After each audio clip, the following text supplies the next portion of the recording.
కత్తి టిఫిన్ ఇవి నేను ఎందుకు తెచ్చుకున్నానని తెలుసా ఫ్రెండ్స్? ఈరోజు పెద్దల అమావాస్య పండగ. దీన్ని కొన్ని చోట్ల పెద్దల అమావాస్య అంటారు ఫ్రెండ్స్, అది రాంగు. దీన్ని అనాల్సింది పెద్దల అమావాస్యే ఫ్రెండ్స్. ఈ ఈలకత్తి ఈ టిఫిన్ నేనే కాదు ఫ్రెండ్స్, నాతోటి 12 మంది తెచ్చుకోవాలి. ఎందుకంటే మేము 13 మంది కలిసి 13,000 పెట్టి ఒక పొట్టేలు తెచ్చుకుంటున్నాం ఫ్రెండ్స్. అది కేజీ పడవచ్చు, కేజీ నర పడవచ్చు, కేజీ ముక్కాలు పడవచ్చు ఫ్రెండ్స్. మన అదృష్టం బాగుంటే కేజీ మాత్రం పడతలే ఫ్రెండ్స్. ఎందుకంటే మనము మార్కెట్లోకి వెళ్తాం ఫ్రెండ్స్, అక్కడ 800 పెట్టి కేజీ కూర తెచ్చుకుంటాం. వాళ్ళు మంచి మంచి పార్సల్ ఎగబెట్టుకొని మంచి మంచి కండలు ఎగబెట్టుకొని మనకు కేజీ కూర ఇచ్చారు ఫ్రెండ్స్. అది అంతా ఎంకలు ఇచ్చారు ఫ్రెండ్స్. మనం ఎంత నష్టపోతున్నామో తెలుసుకోండి ఫ్రెండ్స్. ఈ వీడియో అందరి కోసం ఫ్రెండ్స్. మీ ఇళ్ళల్లో మీ కులస్తులలో ఒక 12 ఇళ్ళు ఉండొచ్చు, ఒక 10 ఇళ్ళు ఉండొచ్చు. 10 మంది కలిసి 10,000 పెట్టి ఒక పొట్టేలు పట్టుకురావచ్చు. ఒకవేళ హమాలి బ్యాచ్ ఉండొచ్చు, ఇంకా పనిచేసే బ్యాచ్ ఉండొచ్చు. అందరు కలిసి ఒక 10 మందో 12 మందో 12,000 పెట్టుకొని 13,000 పెట్టుకొని ఈ విధంగా మేము చేసినట్టుగా మీరు చేసుకోవచ్చు ఫ్రెండ్స్. పొట్టేలి ఎంత పడేది బాగా వేసి చూపించ ఫ్రెండ్స్. జవ చేసినామంటే చూపించే కొద్దిగా వైలెంట్గా ఉంటుందని బాగా వేసినాక కోసి కుప్పలు వేసినాక చూపించ ఫ్రెండ్స్. జర కోడం ఓకే ఓకే ఫ్రెండ్స్. ఈ విధంగా 13 మంది కలిసి ఎవరి పని వాళ్ళు చేసుకొని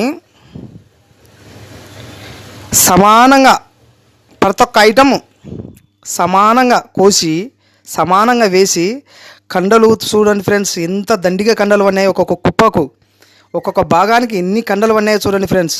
ఒక్కొక్క భాగము 2 కేజీల మాదిరిగా కనిపిస్తుంది మనం ఇచ్చిన 1000 రూపాయలకు. ఇదే మార్కెట్లో అయితే ఫ్రెండ్స్ మన కేజీ కూరకు అన్ని ఎంకలే వచ్చాయని మనకు చెప్పాల్సిన అవసరం లేదు ఫ్రెండ్స్. ఇంకా లాస్ట్లో నెత్తర పంచుతున్నారు ఫ్రెండ్స్. ప్రతి ఒక్క భాగానికి నెత్తలుగుతూ సమానంగా పంచడం జరుగుతుంది ఫ్రెండ్స్.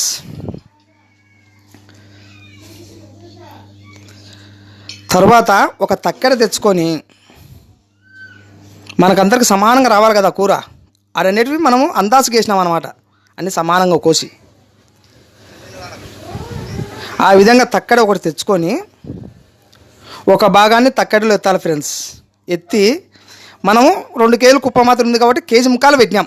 అంటే ఒక కేజీ రాయి, అర్ధ కేజీ రాయి, పావు కేజీ రాయి, ఇది కేజీ ముక్కాలు కరెక్ట్గా పెట్టి మిగిలినది ఆ సర్వలో తీసేసినాం.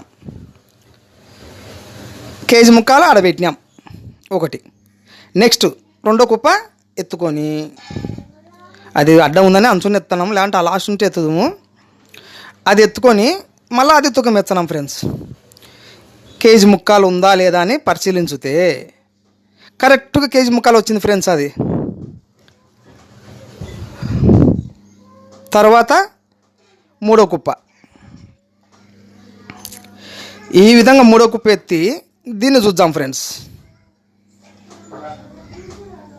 ఇది కొరవ కేజీ ముక్కాల గుత ఎక్కువనే వచ్చింది. ఈ విధంగా అన్నీ తీసి పక్కన పెట్టుకోవాలి ఫ్రెండ్స్. అవి ఒక కేజీ రాని, ముక్కాలు కేజీ రాని, 2 కేజీలు రాని మిగిలినవి మళ్ళీ అన్నీ సమానంగా ఇచ్చాం ఫ్రెండ్స్. దానికి ఒక ముక్క, దానికి ఒక ముక్క, దానికి ఒక ముక్క, లాస్ట్లో మిగిలినది. అంటే మనము తూకం వేయంగా తగలడము వేయడం జరుగుతుంది, తీయడము తగలడం. ఇది 4వది చూస్తున్నాము. ఇది కేజీ ముక్కాలు కూడా లేదు ఫ్రెండ్స్. దానికి ఇప్పుడు 4 ఇంత ముందుకు తీసినది దానికి వేసి అది కేజీ ముక్కలు చేసి పక్కన వేసినాం. ఈ విధంగా అన్నీ సమానంగా వేసినాక మిగిలిన కూరను మళ్ళీ మిగిలినానికి అన్ని దానికి మళ్ళీ సమానంగా వేసి ఇంటికి తీసుకుపోతాం ఫ్రెండ్స్. ఓకే ఫ్రెండ్స్, ఈ విధంగా అందరూ సమానంగా పని చేసుకొని సమానంగా కూర పంచుకొని ప్రతి పండగ రోజు కమ్మగా పండగ చేసుకోవాలని నేను మీకు చెప్పడం జరుగుతుంది ఫ్రెండ్స్. నచ్చితే సబ్స్క్రైబ్ ఫ్రెండ్స్. బాయ్.